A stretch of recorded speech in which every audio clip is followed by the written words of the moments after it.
Hi and welcome. Today we are reading Time for a Hug by Gabriele Antonini.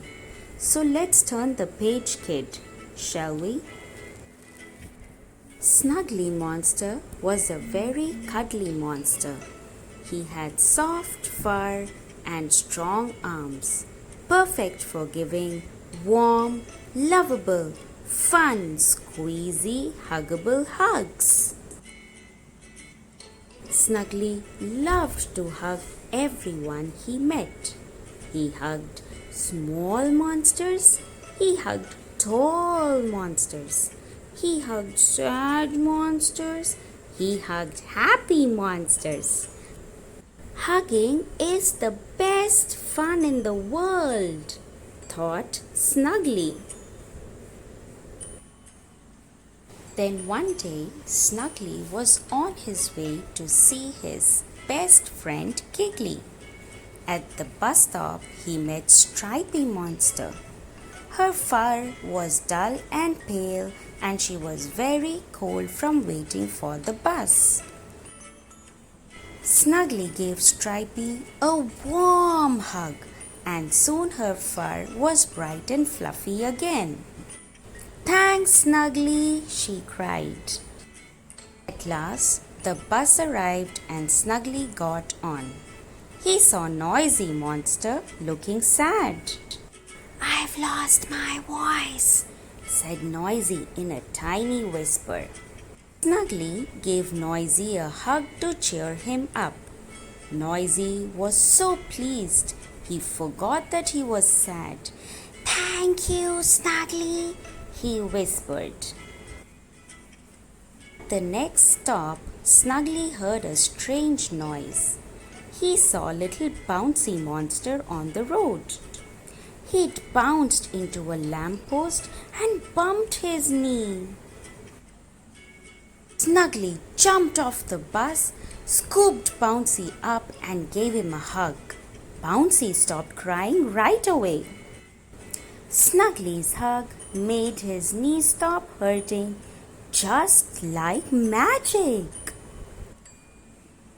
At last, Snuggly arrived at Giggly's house. He couldn't wait to give his friend a hug. He pressed the doorbell. Ding dong, ding dong.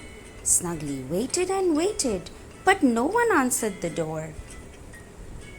Suddenly, Snuggly heard giggling sounds coming from the back garden.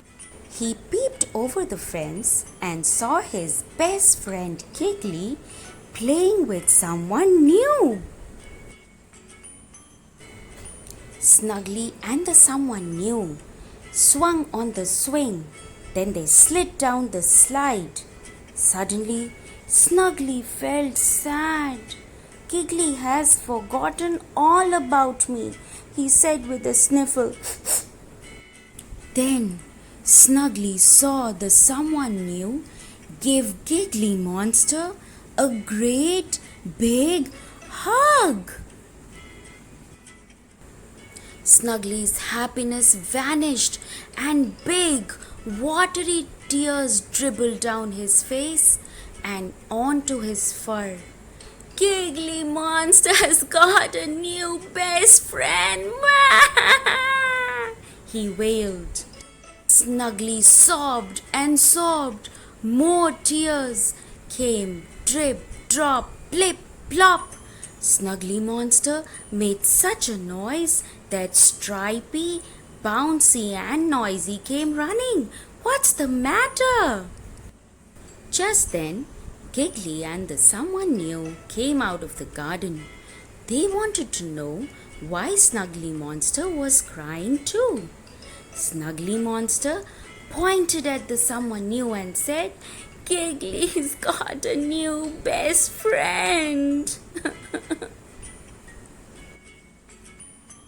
Then Snuggly Monster started crying all over again. Big fat tears splashed into puddles on the ground. Giggly explained that the someone new was his cousin, Funny Monster.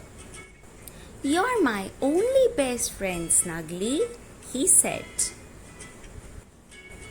Snuggly Monster had made a mistake and he felt very silly indeed. I am sorry, Funny, he said. I am sorry, Giggly and Stripey and Noisy and Bouncy. Never mind, said Giggly.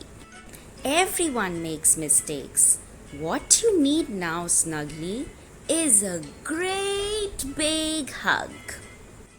All the monsters gathered around and gave Snuggly Monster the biggest, huggiest hug he'd ever had.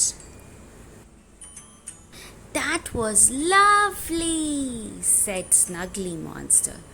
All his tears dried up and suddenly he felt happy again. Come on, everyone, said Giggly. Let's all play in the garden.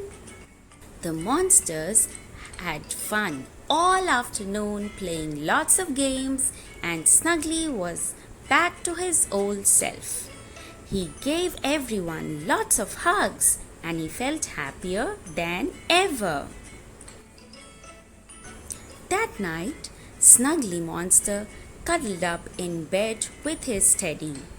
He remembered the lovely hug from all his monster friends. I love giving hugs, but I love getting them too, thought Snuggly. Then he settled down to a lovely, huggly, snuggly sleep. The end. I hope you liked it. See you again next time. Bye-bye.